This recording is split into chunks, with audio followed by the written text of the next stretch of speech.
ब्राह्मणों का काम यही था कि वेद शास्त्र पढ़ो, अपने बच्चों को भी तुम इसी काम पर लगाओ और अन्य समाज को यथार्थ भक्ति का ज्ञान, ग्रंथों का गूढ़ रहस्य बताओ, ताकि वो आपके मुख से सुनकर अपने कर्म धर्म को सुधार के अपना जीवन सफल करें। और उनको इसकी दीक्षिणा देना भी समाज ने शुरू कर दिया था कि आप केवल यही काम करो, सदग्रंथों को समझो और फिर अन्य समाज को बताओ। तो फिर ये क्या हुआ कि इन्होंने एक समस्या पैदा हो जाती है कि समाज एक भोला है, जब तक इसको स्वयं ज्ञान नहीं है अध्यात्म का, तो जो ज्यादा धारा प्रवाहिक बोलते थे, संस्कृत घनी बोलते थे, डटे नहीं डटे थे, तो उनको उनके ऊपर सभी प्रभावित हो जाते थे कि ये बड़ा विद्वान है, इसने संस्कृत भाषा में इतना कुछ बोल दिया। और चाहे सामने वाले का समझ में भी नहीं आता ये बोल क्या रहा है, पर वाह वाह जरूर कर देता था।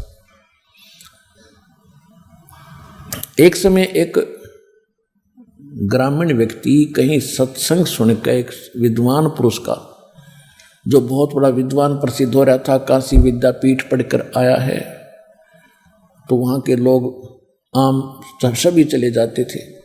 तो वो एक यात्री था, राह चलता, उसने भी पता चला कि कोई विद्वान आया है, थोड़ी चलता चलता आध घंटे सत्संग सुन लेता हूँ, इसके विचार सुनता हूँ।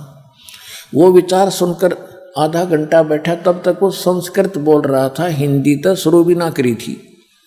और वो उठ के चल पड़ा कि भाई नो क्या करे, सत्संग तो थोड़ा भी काम कर दिया करे, अब मेरे पास समय नहीं, मैं चलता हूँ। वो चल पड़ा उठ के। आगे एक पाली था ग्वाला, उसने पूछा उस यात्री से, कहाँ से आए हो भाई, कहाँ जा रहे हो? उसने बताया।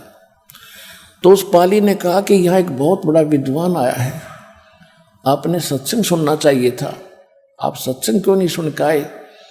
तो उस यात्री ने कहा कि मैं सत्संग सुन के आया हूँ। तो पाली ने कहा कि बैठ जा तू। ग्वाले ने कहा बैठ, मुझे भी बता दो बात।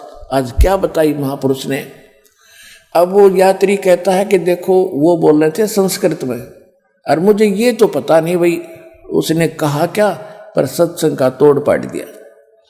अरे बुद्धि भ्रष्ट तुझे खुद मालूम नहीं वो बोल क्या रहा था, केवल संस्कृत बोलने से महिमा बढ़ा दी कि भाई कमाल कर दिया, सत्संग का कमाल कर दिया।